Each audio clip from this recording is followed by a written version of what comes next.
Welcome, everyone, to Season 2, Episode 6 of the Cosmere Reads. Woo! I just realized I got ink all over me because I busted out the new pen and I was just playing around with it. And the cool thing about fountain pens, they're really fun, except that they tend to leak oils or not oil, ink sometimes. Yeah, I love a good fountain pen, but Oh yeah, it writes so much. It's such fun to write with the them. nibs, I don't know what it is about the way I take care of them. They always get clogged Yeah. every single time.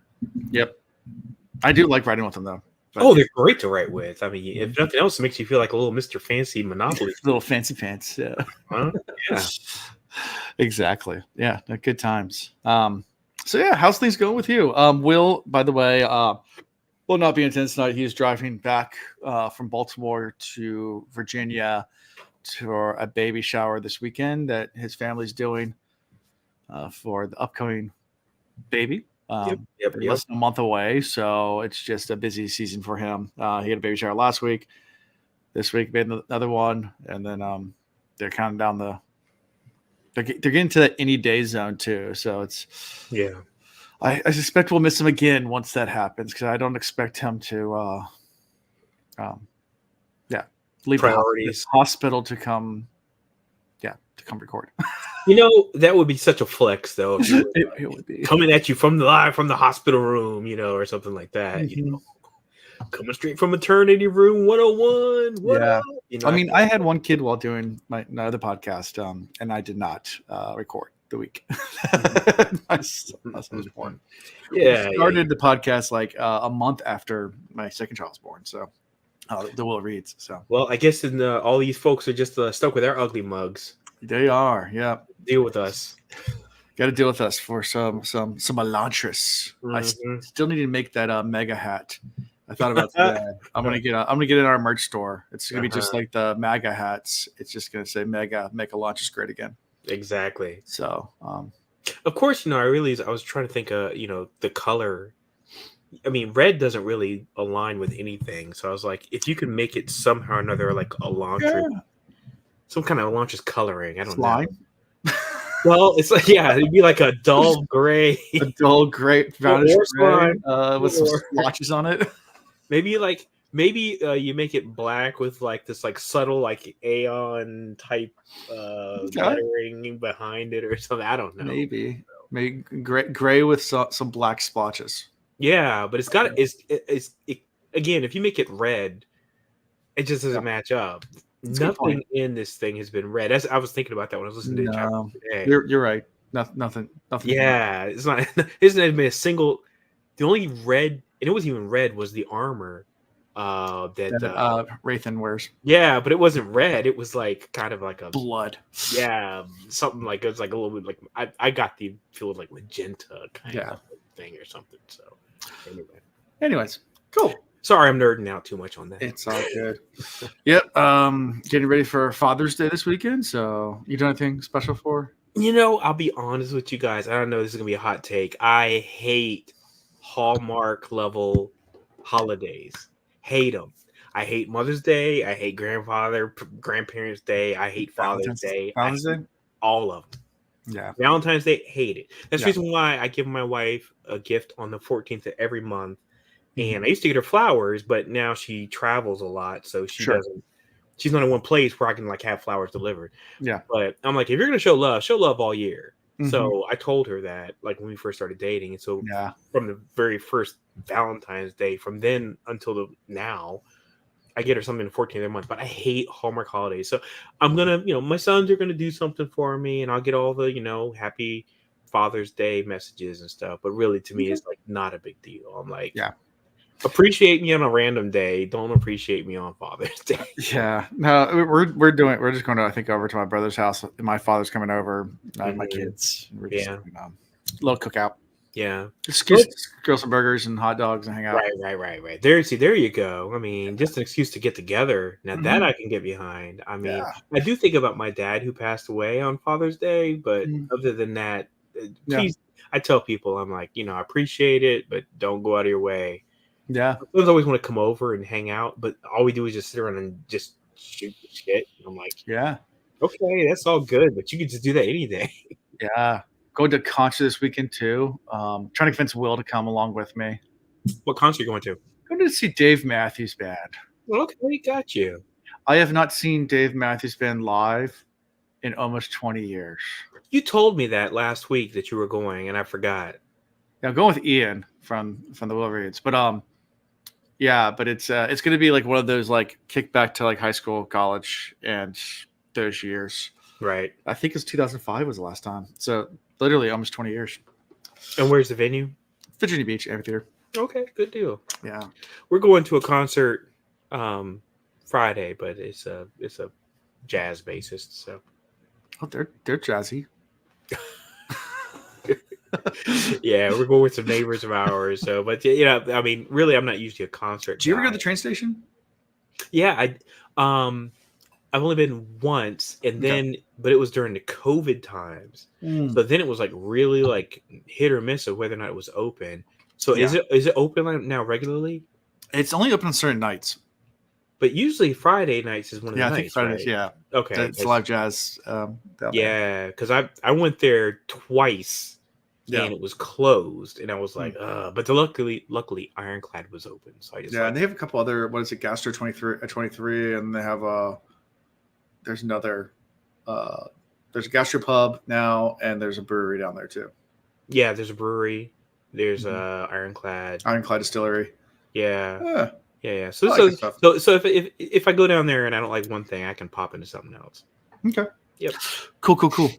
You guys ready to talk about? I say guys like this multiple. Are you ready to talk about Elantris? Sure. Yeah. Why not? Talk about Serini. Eenie. Yeah. Eenie. Yeah. By the way, man, the pacing when we talk about pacing sometimes, the pacing here is rough. Yeah. Yeah. So we start talking about fencing.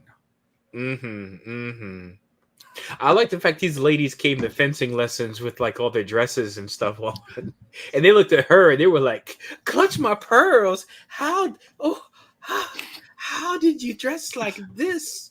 And she's like, "I'm ready to fight."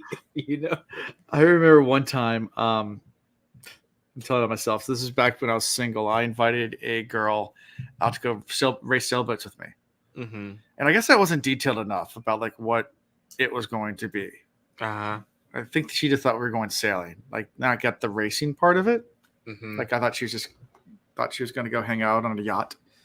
And let me tell you that still to this day, the crew does not let it down when, the high heels stripping down the dock. She wore high heels. Oh no. Okay. Wait. I'm like, wait. High heels on any watercraft is a dumb idea. Ladies, I'm going to say it. I know that's a hot take. I'm not trying to be like misogynistic, sexist, nothing but why? Why would you put yourself at a disadvantage on a unlevel platform? And wearing a dress and everything, like coming out to race sailboats. And I'm like, this poor lady. I feel so terrible for her. And the crew, it was hilarious. The crew still gives me a hard time about it. The time they know about this girl, and I was like, I don't know why. Even if we're going cruising, why she did that, I don't know. Maybe she was trying to look all dolled up and pretty. Maybe she thought. I mean, of course, the bigger the boat gets, the less that the undulations are. Yeah, and I said we're going on big boats, so I mean it was a over 40-foot boat. So, I mean, I'm talking about like a 400-foot boat. Oh yeah, different. Yeah.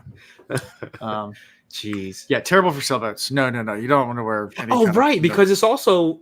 It's heels like, over on the side. Well, but isn't there a possibility the high heels are bad for the actual? Oh yeah, because they have teak decks and stuff like that. Yeah, what decks? Yeah. Look, I treat boats the same way I treat basketball courts, right? I mean, you still want to make sure there's like, because there's a lot of work put into that, flooring, right? I mean, it's expensive. So anyway, I picture this girl as all the rest of the girls coming to fencing lessons in their fancy cocktail attire to learn how to fence. The first time she comes at her, she like stabs the girl between her breasts, and she's like, yeah.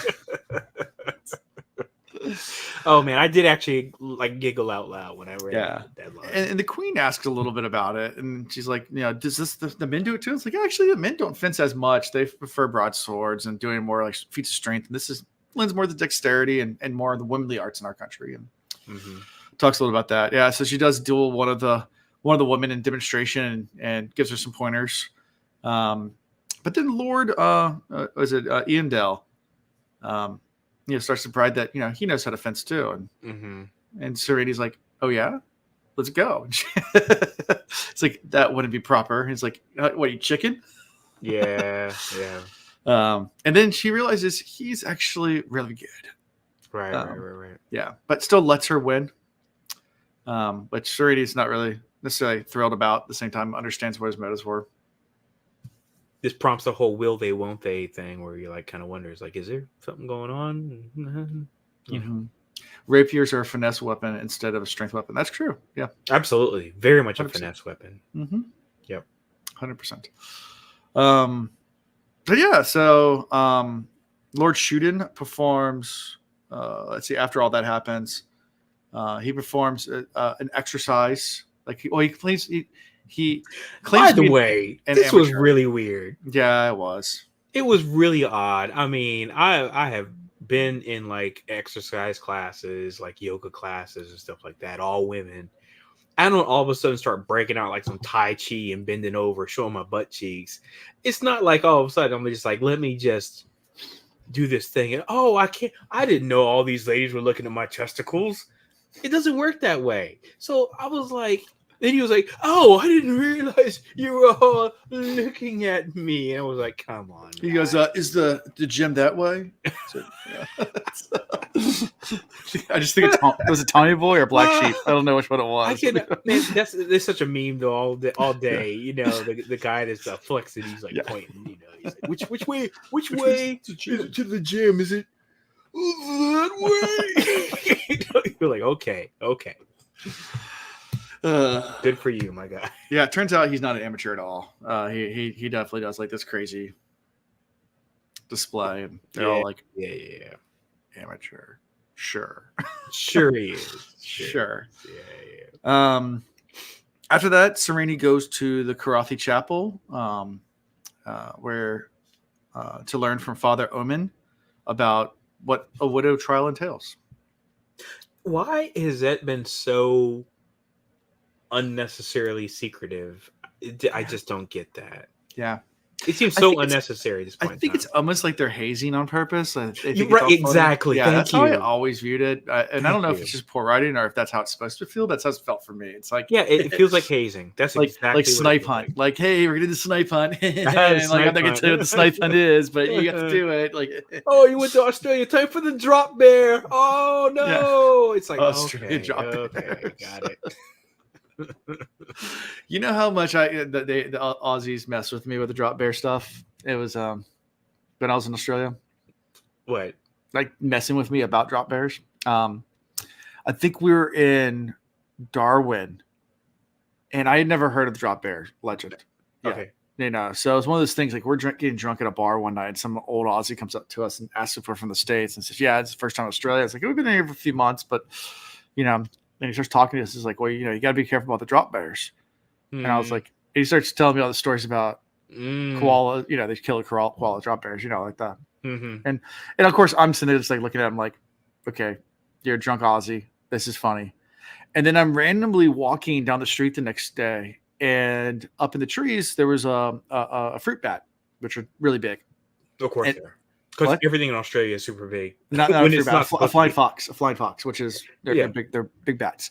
And it rustled up in the trees, and I looked up because I just heard something rustle. I looked up, and the Aussie walking next to me goes, "You looking out for this drop bears, mate?" And I was like, "Wait." I thought it was the random drunk guy at the bar just made all this up. Like, why is this random stranger? Oh, yeah. Like, so it started like messing with me. I'm like, the moment they hear foreigner, dude, that's all they need. That's all they need. But it's some other random person on the street. And I'm like, wait, are they real? Like, yeah, but their bats are big. Made this up. Like, yeah, their bats are big. But luckily they don't eat fruit, so you're good. Flying foxes are gigantic. They're huge, but I mean, in fact, there's I didn't know if I would go into. There was a video that circulated on Reddit like about a month and a half ago, and it was this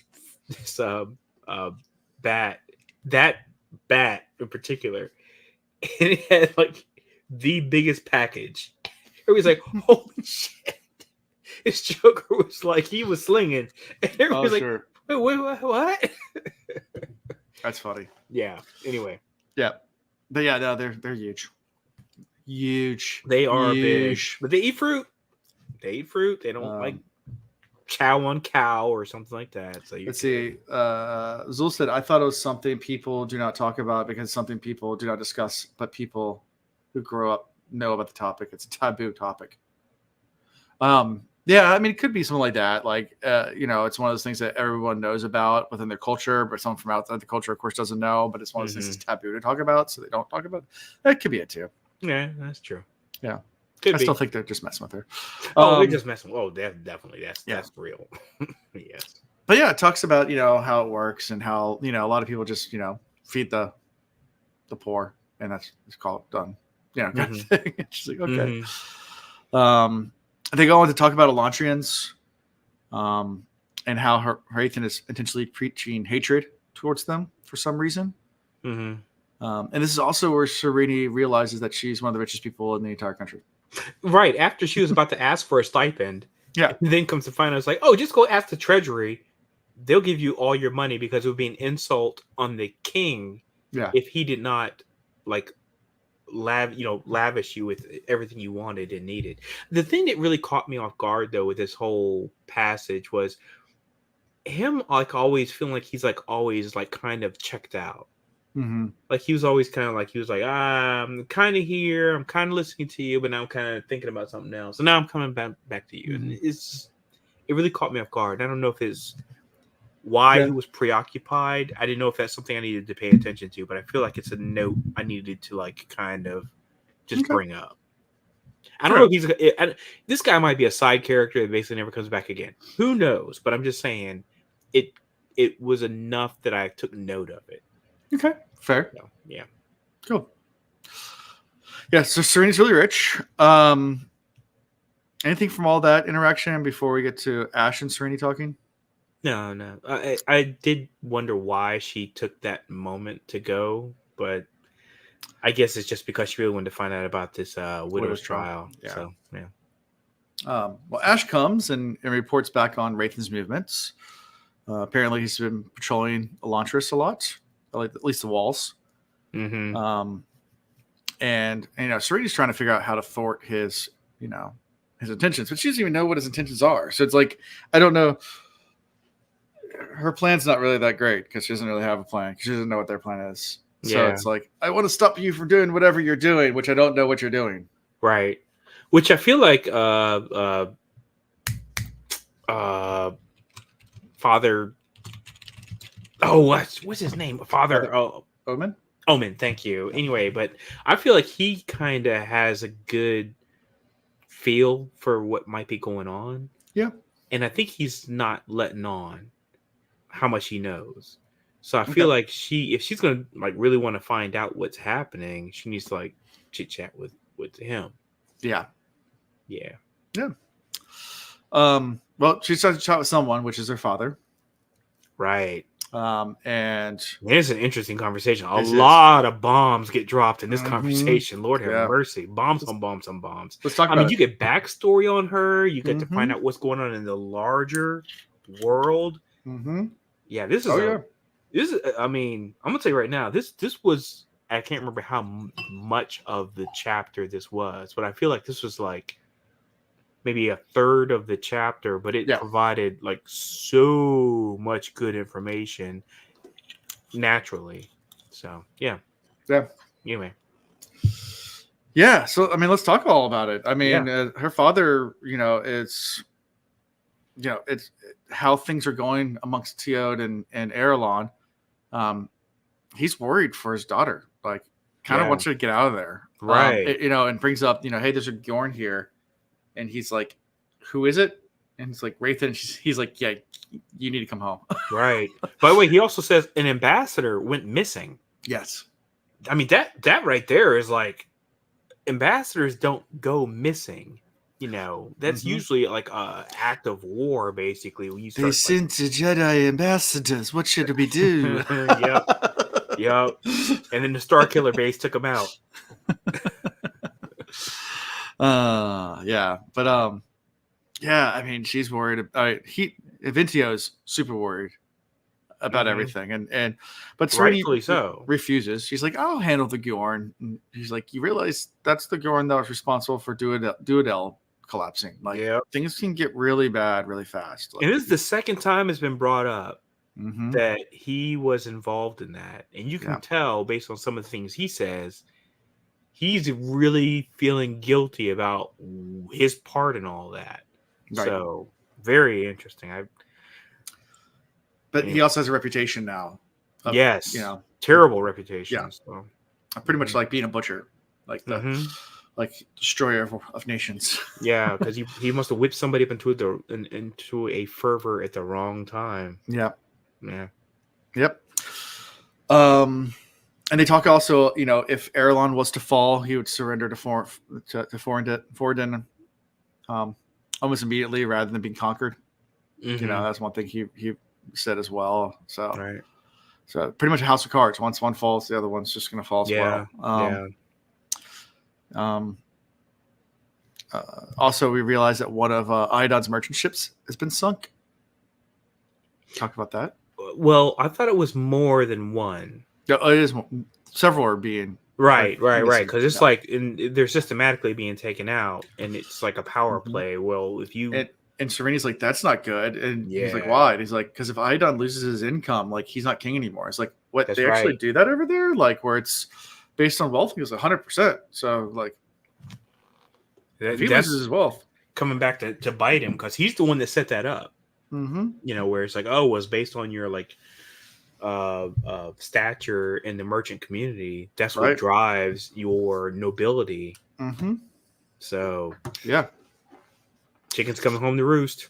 Yeah, and then Serena at this point realizes, well, yeah, this makes sense now. It'd be easier just to replace the king by taking out his finances, than actually trying to create opposition. Like by his own edicts. Yeah, so it's like edicts. he has no argument if you take him out by his own edicts and say, okay, well, the thing that you use to put people in power is the thing we'll use against you to take you out of power.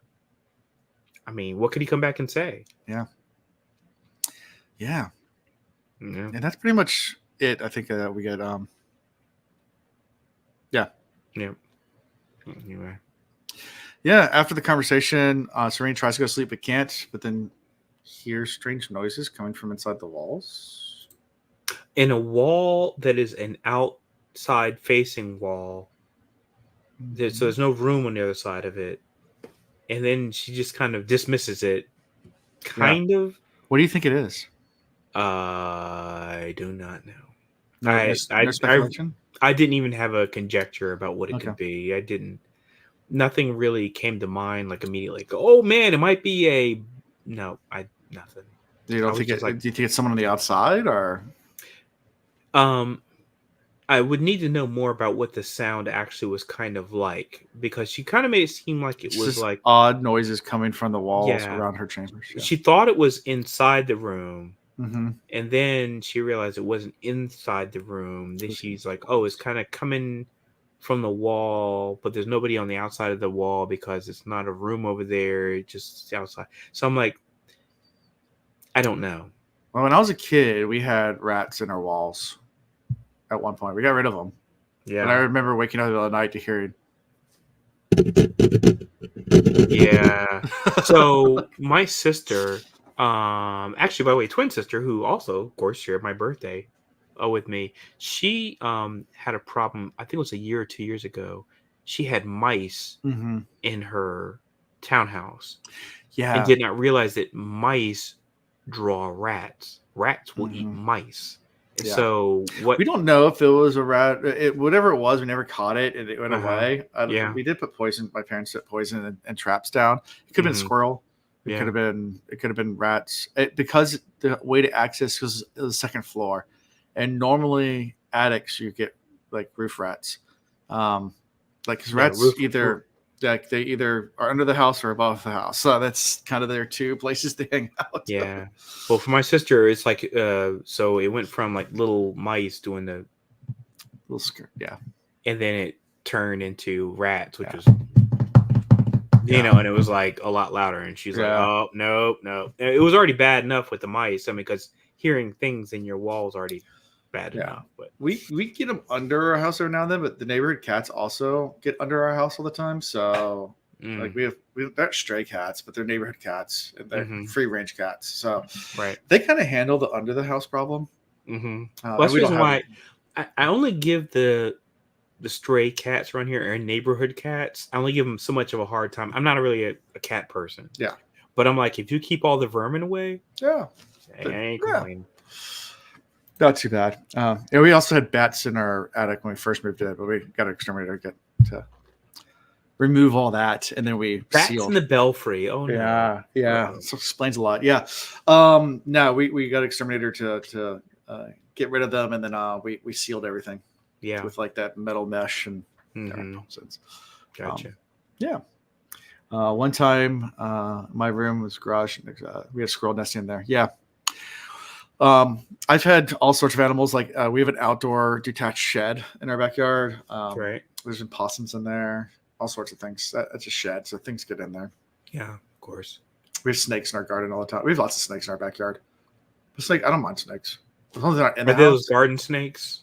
Yeah, brown snakes and garter snakes. Yeah. So they're nothing poisonous. Just I mean, some of them get kind of big. I mean, the garter snakes don't get big, but the brown snakes get kind of big. Yeah, garter snakes are pretty tiny and like whatever. The garter snakes get like about that long. Yeah, they look scarier than they really are. They're my kids will go up and pick them up. Which you can. I mean, they'll pick them up and throw them around the yard. And they're not. They actually are beneficial if you're okay dealing with the snake. Sure. So are possums.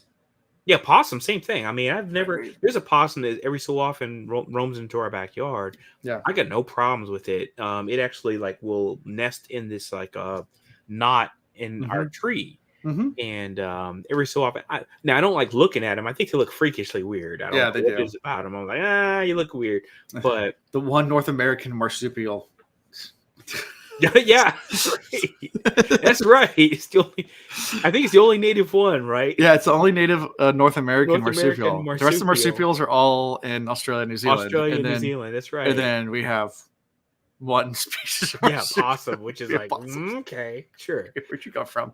Yeah, but they're actually pretty beneficial. Yeah, they eat lots of ticks. They eat all kinds of little annoying insects and things like that, and they will.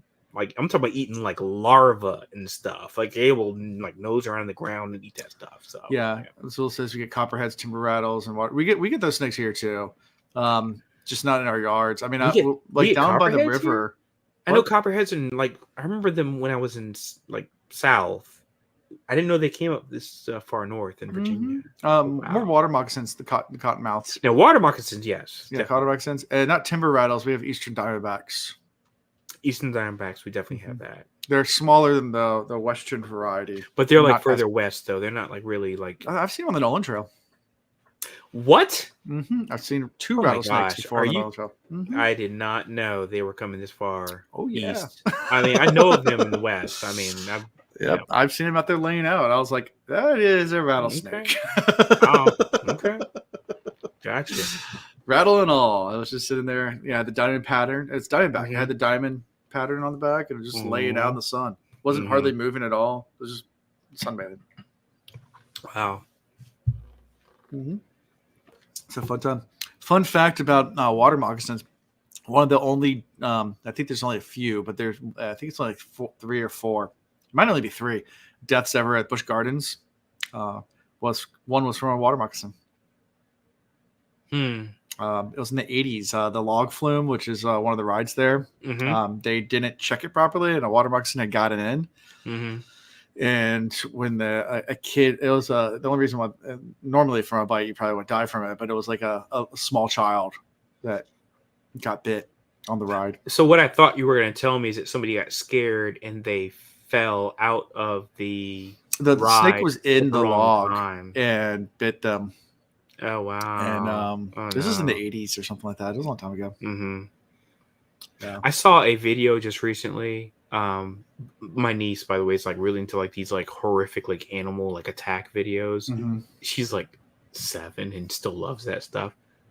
And but I saw a video recently which I was like, oh my god, she's gonna love this. It's a video of a lion that got bit by a black mamba. And usually a black mamba is like, you're dead. And you see this like lion like just sitting there like just like spasming and stuff like that, and it survives. Yeah.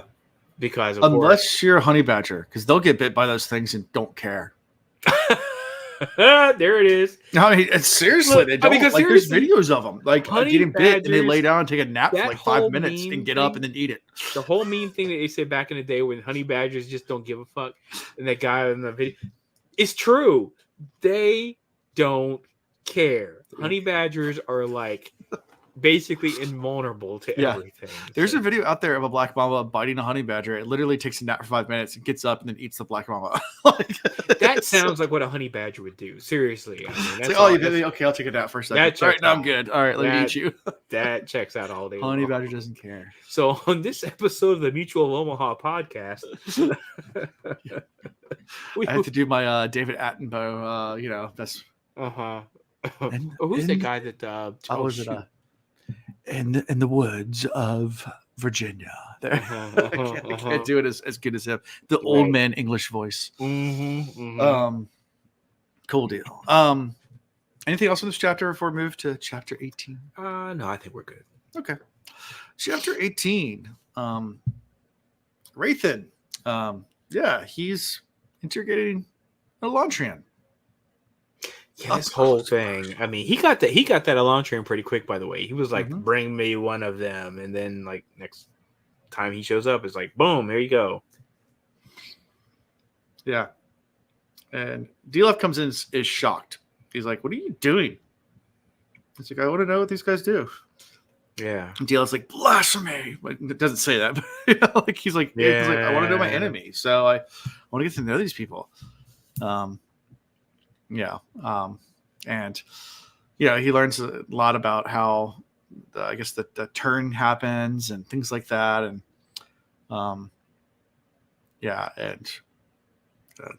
Dilaf and him get an argument about it. Like, it's like,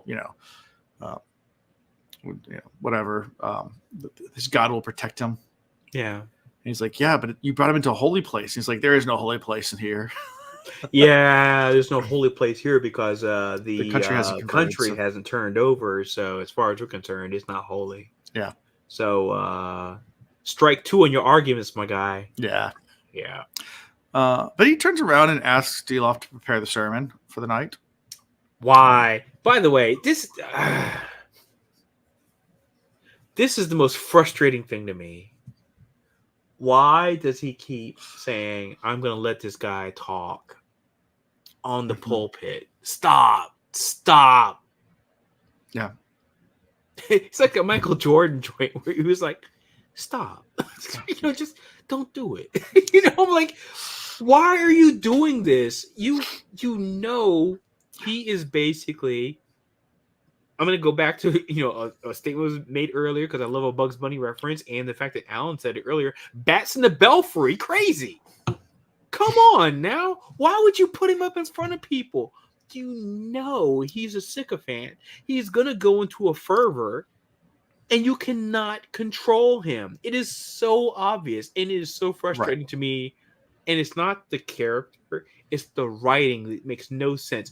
Why you have this guy Rathan who seems like he's methodical and he's just like thinking ahead and all this kind of stuff.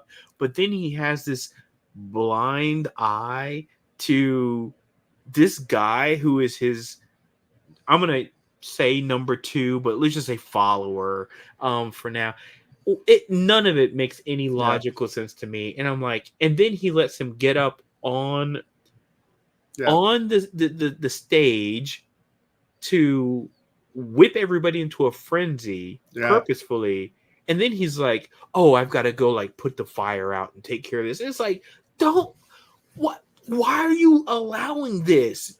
You're the one saying, "Hey, we were gonna put you up there," and then he's like, "Oh, I guess I shouldn't have did that. He's gonna try and kill the Elantris," and then I got, oh my god, dude. Anyway, yeah, frustrating. So after he dismisses Dilaf, he does go back to talking to Diren, the Elantriad, and he learns a lot about like how the hunger works and the gangs inside there. And surprisingly, Rathan then lets him go, has him escorted back into the city, and yeah, he's like, all right. And he was going to give him like a basket of bread and milk or whatever, something. Send him on his way. Oh, jeez. Dilaf wants to just burn him. Kill them all.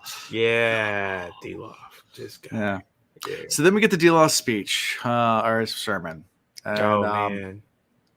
Yeah. Speaks out against the Elantrians first, and then segues into a speech against Shukareth, which that was part that Rathan had ordered him to do, not necessarily the Elantris part. But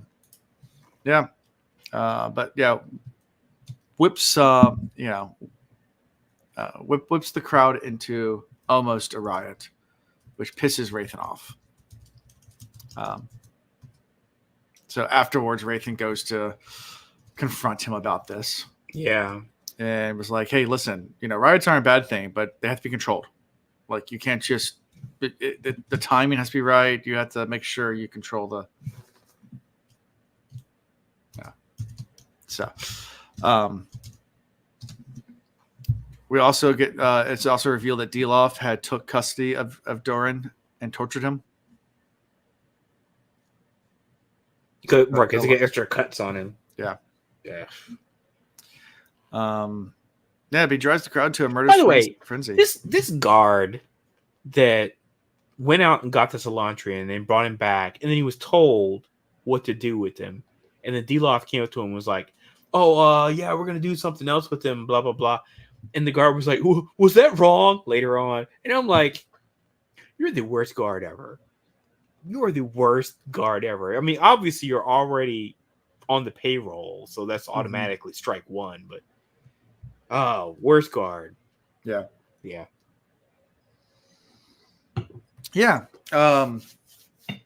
But Wraith is able to interject and manage to redirect the mob away from executing Diren. Basically saying that it would turn Iodon against them. And instead, that argument, I was not buying it, by the way. Yeah. I don't feel like what he said was enough to really stop the fervor of the crowd. I mean, I get it for the purposes of the writing of the chapter, but I was like, he didn't say anything that would have, if people were that whipped up into a frenzy to say they wanted to like kill this Elantrian, I don't think anything he said was going to really like just, because he was like really approaching it from a logical standpoint, and people are emotional. And if there's one thing that we know in this day and age, especially with political discourse and stuff, once people have gotten into a emotional fervor, the idea of talking to them logically about something does not change their minds. It's a proven fact. Right. So yeah, wasn't buying it, but yeah, I mean, you see it throughout history. There's I know this is kind of a touchy subject. Actually, no, I'm not going to bring that example up. It's too soon. It was about COVID and stuff like that. Like people. There's so many examples in history though that you could go back to, and it's the same thing, But yeah, so yeah, he starts to preach about stop, the Karathi heresies and changes the subject into that. Of course, after the sermon, Harathan has Diren brought to the chapel gardens privately and has him burned alive to put him out of his misery after Dilaf had pretty much made it so. Yeah, because he cut him like more times, and which is like just put him like over the edge. Yeah, which so I get. They end up just putting him down. Yeah. And Rathan turns to Dilaf, and that's when he like chews him out, rebukes him. Mm-hmm. Yeah. At this point, Rathan finally concludes that Dilaf's a liability and must be dealt with. It took him long enough to figure that out. Oh, really? Oh, man. Look at you coming to obvious conclusions. Yeah. And then he goes to contact. Of course, now it's too late. Yeah. Because he's actually got a following now. So now you can actually have a split in your religious intentions. with a lot of people who are like, aligning with somebody who is a lot more controversial, but illustrative. I'll say that, illustrative about what he wants to do, and they're like, oh, I want that guy because he's like a lot more like energetic and blah, blah, blah, Yeah. He's the Jim Jones of our day. Yeah. After that, Wraithen contacts Fortin, who just barely smokes a lot of things. Yeah. So, by the way, so if the moment he gets on the call, because of course I'm doing the audiobook, the moment he gets on the call, he sounds exactly like Galadon. Thank you so much. I was like half second away from saying it too. They sound exactly like, I was like, oh, he's from the same land, and obviously because he did the exact same accent with the reading, and then of course, right along with it just goes right into it, and I was like, oh, yep, so definitely from the same area. But he's getting to make a magic potion. Yeah, magic potion. Yeah, Lucky Charms, I guess. What do you think that's for? I really didn't conjecture anything, to be honest with you. I was trying to think about what it might be, but we haven't really seen a potion used for anything yet, right? It's not like there's like something else we've seen. It's like, okay, well, I've heard that if you take this and mix something else, there's nothing like that has come up, right? So I didn't have much to go off of. It's going to be metals, a little bit of pewter, a little bit of iron, steel, duralumin. Yes, duralumin. Yes, take it down and right. Crossover. Sure. And then you piss blood for 3 weeks. What? And then you piss blood for 3 weeks. And they're like, lead. And they're like, oh, that doesn't work on our planet. Some lead, so you just get stupid. No, that's right. Lead. Did you eat paint chips as a kid? Oh no. They're like, why is this mercury working? Isaac Newton, you failed me. Who was it that there's someone that died of like radiation poisoning because they like ingested so much of it? Oh my god, a lot of people have. We're talking someone famous in science because they found radium and they realized it made things glow and they started eating it too. And it was just like back in the day, everyone did, but famously was the Radium Girls. The Radium Girls, yes. And that was from like they were like in a watch factory, but they were selling it for girls were putting it on their teeth, right? And then of course the women that were actually working in the watch factory, the ones that were painting the actual watch faces, the paintbrushes would get wouldn't get to a sharp point, and so they would just, instead of using the water, because the water they have to pull out of the water and then to get it there, it's just easier just to do that with your lips. And then sure enough, radiation poisoning. Oh man, it's rough. And by the way, great book, incredible book, The Radium Girls. Highly recommend it. I would tell everybody to stay away from pictures because there's some pictures of these ladies and it's some of the most heartbreaking pictures I've ever seen. Yeah. Rough. Yeah. And some of the stories, some of the stuff, these ladies got paid out like such a pittance, a little pittance of money for what they went through. And because, radium basically, it replaces calcium molecules in your bones. So your bones become like paper fragile. Yep. So it's like basically like they would lose their jawbones, they would lose like everything, and then if it spread to like spine and all that kind of stuff, you're done. Yeah, you're done. So that's what that's from. So sorry, took a really dour turn there. Yeah, it is what it is. I don't think that's what the elixir is, though. Hopefully not. Oh, let's hope not. It's just a good little mix of cyanide. Unless it's for their enemies, like, hey, we're gonna slowly poison them, Mary Curie style. A little mix of cyanide and happiness. That's two-time Nobel winner, but guess what? You ever read that comic strip, Cyanide and Happiness? Yeah, man, I sure do. Good stuff. That's how much pretty much we in the chapter with him ordering the special elixir and have it delivered to Erelon as quickly as possible. What was the thing I was going to say about this? So, oh shoot. Okay, I can't remember. There was something I was going to say specifically about their interactions. It wasn't the religious stuff. Oh my gosh, I cannot remember. I'm sorry. I'm drawing a blank. Okay. This is the reason why I used to be really good about writing notes on my iPad, but then it's like I felt like I would remember everything because I always read my chapters right before we started, and for some reason I cannot remember what it was. So, okay. Well, if it comes to you, let me know. If it does, I'll make sure I bring it up. Okay. All right. All right. Chapter 19. Uh-huh. We're in Elantris. Kind of. Well, we start with Raiden's dreams, right? Right. We're in Elantris, but we're kind of in Elantris because we're in a dream. Yeah. So we're in a dream of Raiden being brought to Elantris as a kid. Yeah. And remembering how the Elantrians used to heal people using Andor and drawing certain symbols, and depending on how you drew the symbol, it would different body parts and do different types of cures and that kind of stuff, and whether it was infected or if it was broken or if it was a wound, and watching the pain vanish. But he wakes up to just pain and agony. Yeah, but it sounds like in the dream, like it didn't work the way it was supposed to. Before we go any further, Zul's a question. Who's he? Who does he plan to poison?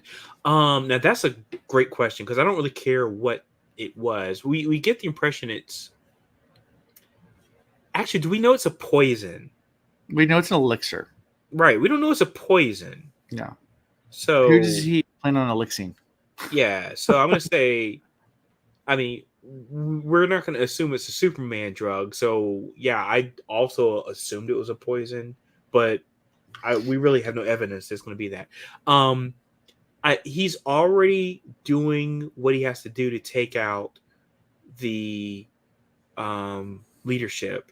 Mm-hmm. So I think the best bet would be taking out the other aristocracy. Okay.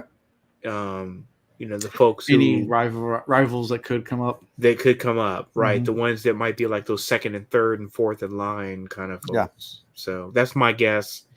I don't think he's going to go after Sereni. That just doesn't make much sense. I mean, I think he's going to try and take her out with wit. Because I feel like he enjoys this game of Sereni. Yeah. Yeah, I think he, what do they call that? Deus de Mar. I feel like he enjoys it. And I know that's like going to wrong series, but still, I feel like he enjoys that a bit. Mm-hmm. Having that, that tete-a-tete with her. So that's my guess. So back to the dream. So thoughts about the Elantrians and what they used to be able to do, or at least what the dream is they can do. Yeah, it was great though seeing it like this is the first time ever that we are getting exposure to what Elantrians can do firsthand, not from some like third party saying, "Oh, I kind of heard they could something," and we see it actually in action. Right. So, yeah, it's a memory, but it's still a memory of something that actually happened. So, right. So that was the reason why I really paid a lot of attention to it. Yeah. Yeah, but like I said, he wakes up from the dream in agony because 3 weeks of accumulated bruises and small cuts, there's just pain. Yeah. So he's now in constant pain. Yeah, and he's like, I've given everybody else so much purpose that they can ignore their pain. Yeah. But I'm the one person. And he's like, and he keeps himself busy like 24/7. Right. But he still cannot subside how much pain he feels. Yeah.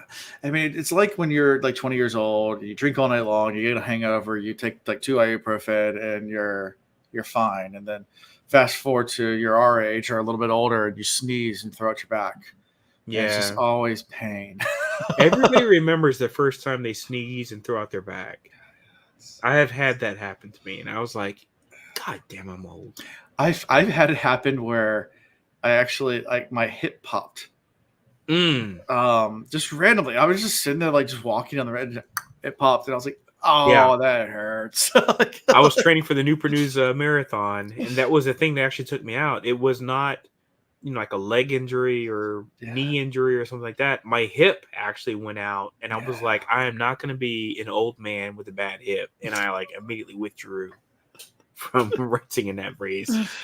Yeah. So so as he's kind of waking up and going around, all of a sudden, Shayor's people show up. Yeah. Surprise, surprise. We got a little attack. They're able to defend them off, but Shaylin. Wait a minute! I was waiting for you to do the Spanish Inquisition thing. Nobody expects the Spanish Inquisition. Come on, Alan. Come on, Alan. I was waiting for you to do that. It's like suddenly they attack, and I thought for sure you were gonna go right into that. So I was gonna stay silent. I was more gonna do this was Raiden waking up.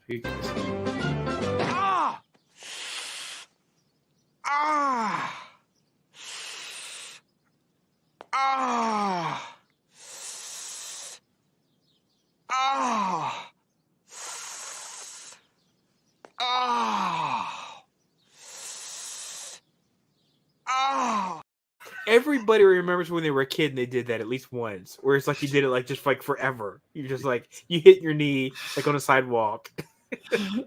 Yeah, everybody's had that moment. But yeah, that's definitely how that Joker felt, though. Yeah, 100%. With all the injuries, and they're micro injuries, but they're enough to add up. Because he said he feels every single one. Mm-hmm. That's rough. Yeah, that's nothing compared to Shaylin, who gets stabbed. Yeah. Holy shit. And I wish I had the clip for that. It's only a flesh wound. I should have got the Black Knight. That's right. It's only a flesh wound. Just a flesh wound. Go back and fight me. You yellow bellies. Where'd you get that video of me falling down? Nice. Nice. That clip goes on for a full minute if I let it play out. It's a full minute long. Which is the way it was when you were a kid. You were like, and by the way, when you were a kid, you always had to inhale through your teeth. You know the deal. Yeah. But Shaylin, thinks the stab wound's a badge of honor. He's like, hey, I was protecting my tribe. Yeah. Yeah. So. And by the way, right before that, Raiden's like, I don't need no guard. I don't need no whatever. Oh no, Spanish Inquisition, here they come. Yeah. They just pop up out of nowhere. Boom. Yeah. Yeah. Yeah. I'm trying to figure out the end game though. I mean, because they know he's got people. Mm-hmm. What did they think they were going to come in and do with their? I can't remember what they were attacking with. It was clubs, I don't know. Rusty something, whatever. Yeah. I don't know what it was. And it's they pull out swords, and I was like, what did they think?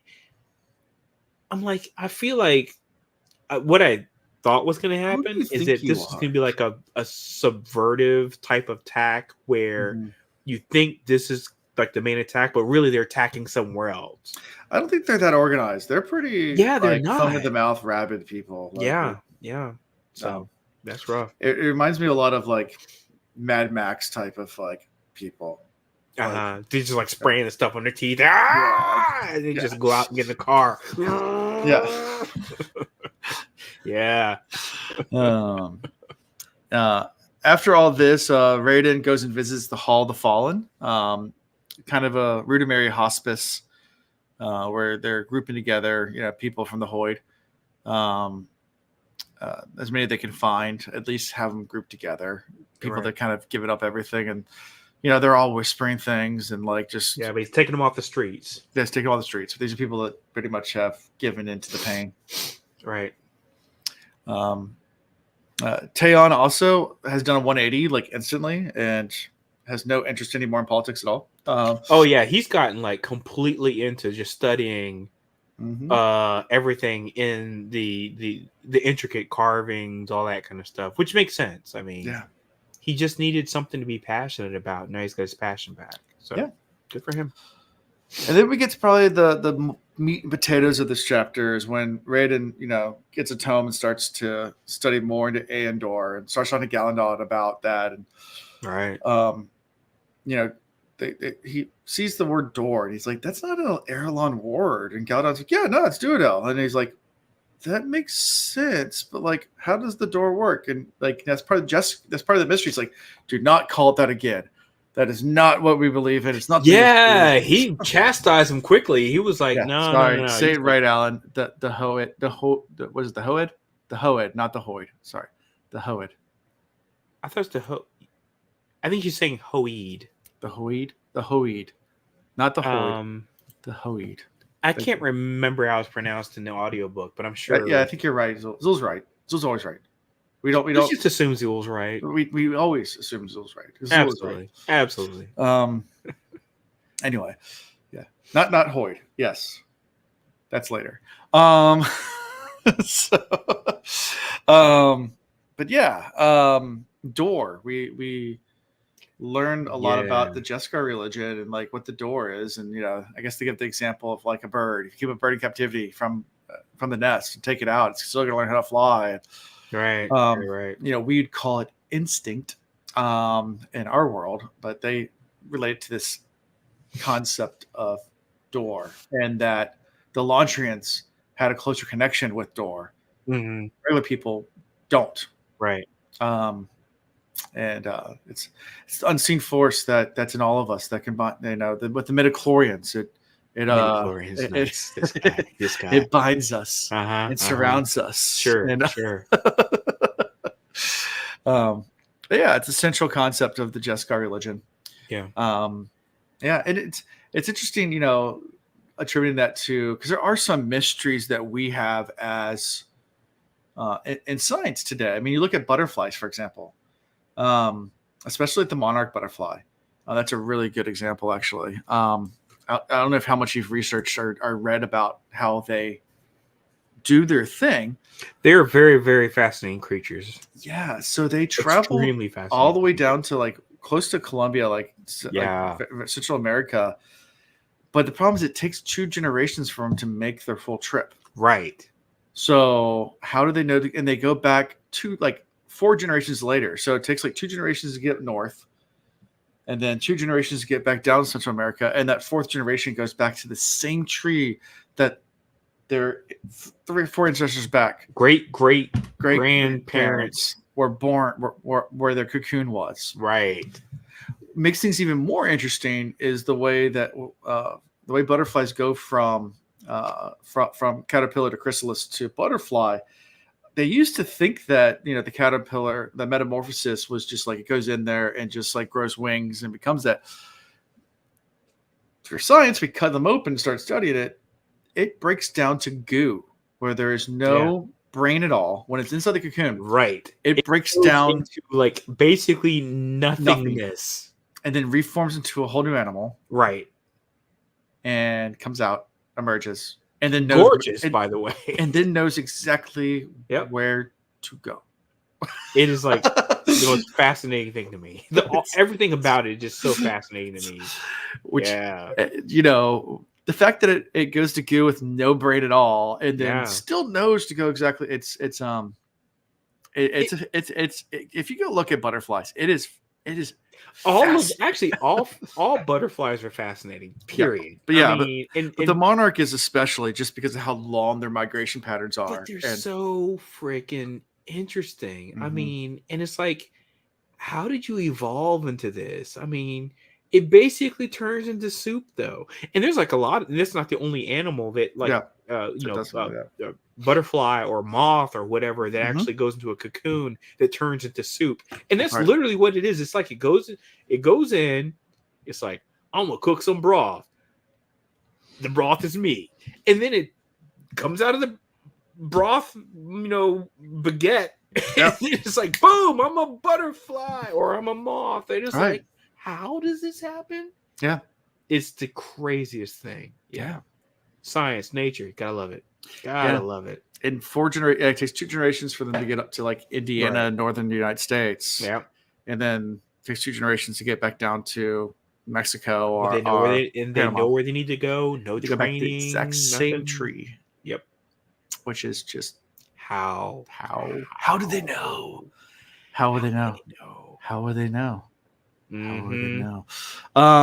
They'll never know. But yeah, so doors. That was my takeaway, by the way, and I feel like it was like a gloss over statement, but I feel like it might have been important. It said that all aeons have 2 vowel sounds. I felt like that was important. It was like thrown out there. It's like a throwaway statement, but I feel like that's going to come back to be important later. I don't know how, but I feel like I'm locking that one in for later. That it's 2 vowel sounds. That's just why door didn't make sense. He's like chulo or whatever he says.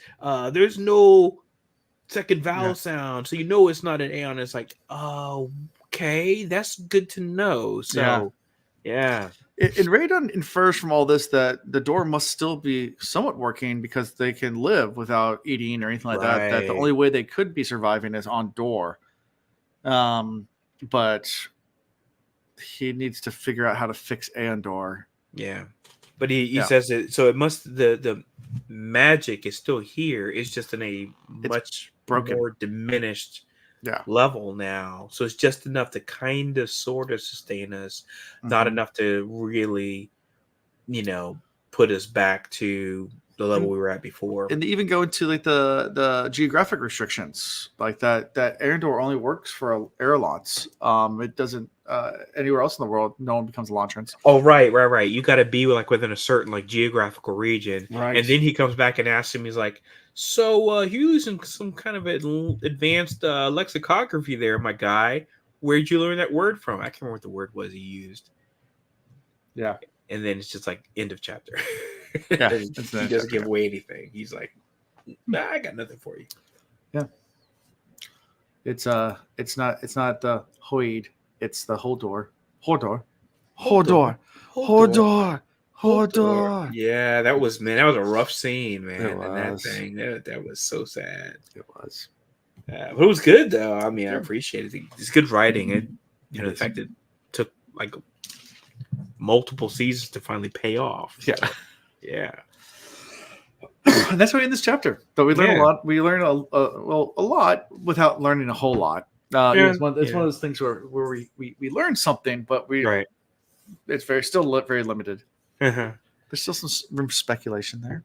Yeah. So the main thing is though we know that for all the efforts that Raiden has put in, there's one gang that looks like he's just not going to be able to turn. Yeah. Not by coming through and being like, "Hey, look at the good we're doing," or look at how we're like advancing or whatever. They're going to be like, the holdouts. Yeah. Which is fine. It's what you expect. There's got to be somebody who's going to be like, "Yeah, I don't care how much you show me. I don't care. I'm going to live life the way I have been living." And it's pissing them off even more because they're like grabbing. They got so many people now. They're grabbing every newcomer that comes in the door, so they're getting even more pissed off. Right. It's like, oh well, we can't even grab get their food. Man. Can't get their food. Can't grab them and mug them and carjack them or whatever. So yeah. Anyway. Yep. So anything else from these chapters? I didn't have anything else really. I mean, I got some questions, which I've already said. Okay. I've got some. Again, for me, it's just pacing issues in these chapters. Just like I feel like parts of it are just unnecessarily slow and not really effective. I'm really curious about the whole teaching all these ladies to fence thing. I want to see that pay off. I don't know how, but I really want to see that pay off somewhere later in the book. If that never comes back up again, I would be kind of disappointed by that because I would like to see these ladies get agency because it seems like they're like all in this like protected, shielded societal segmentation, and I would really like to see them. Do you want to give it away? Do you want me to what? Do you want me to give it away? What away? What happens with the fencing? Why would you tell me? So what happens is Raffo. This guy shows up and he's a 6-fingered man. And has a 6-finger sword. He's like, I'm Inigo Montoya. Oh yeah, you killed my father. Prepare to die. Sure. Got it. That's what happens. Yeah. This is like the third book I've read where that's happened. Where it's like, oh man, Inigo Montoya, man, this guy, he's everywhere. He's ubiquitous. I love it. My name is Inigo Montoya. Yeah.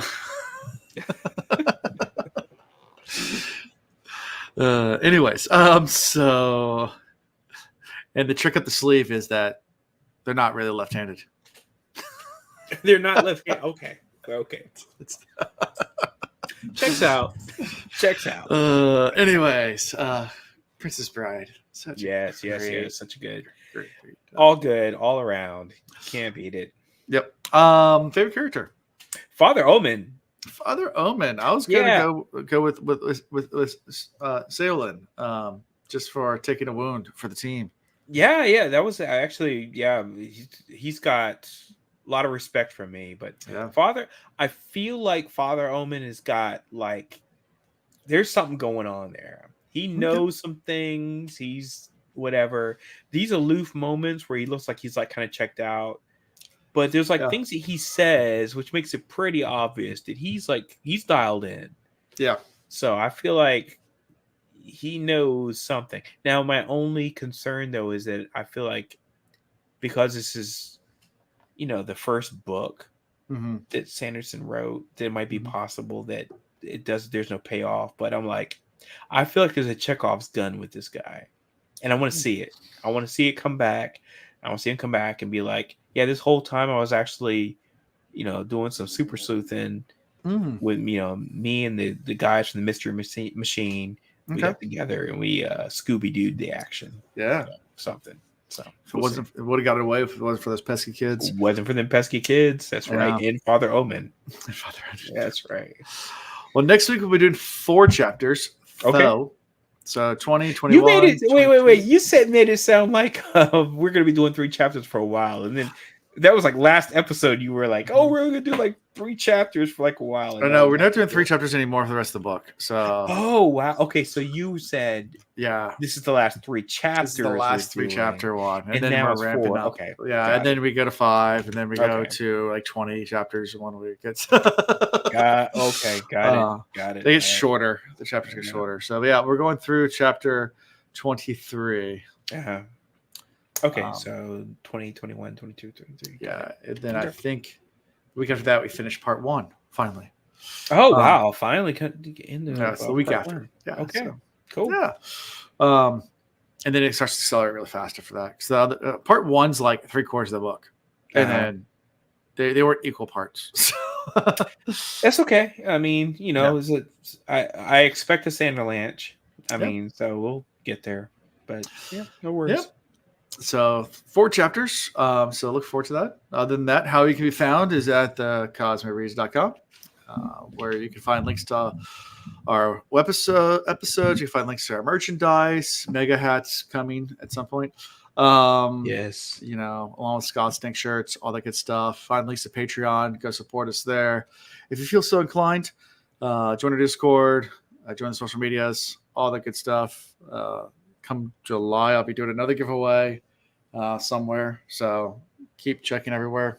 And so that's pretty much all I got for this week. So until next time, guys. Thank you for watching the Cosmere Reads. Gosh dang fresh. Gosh dang fresh.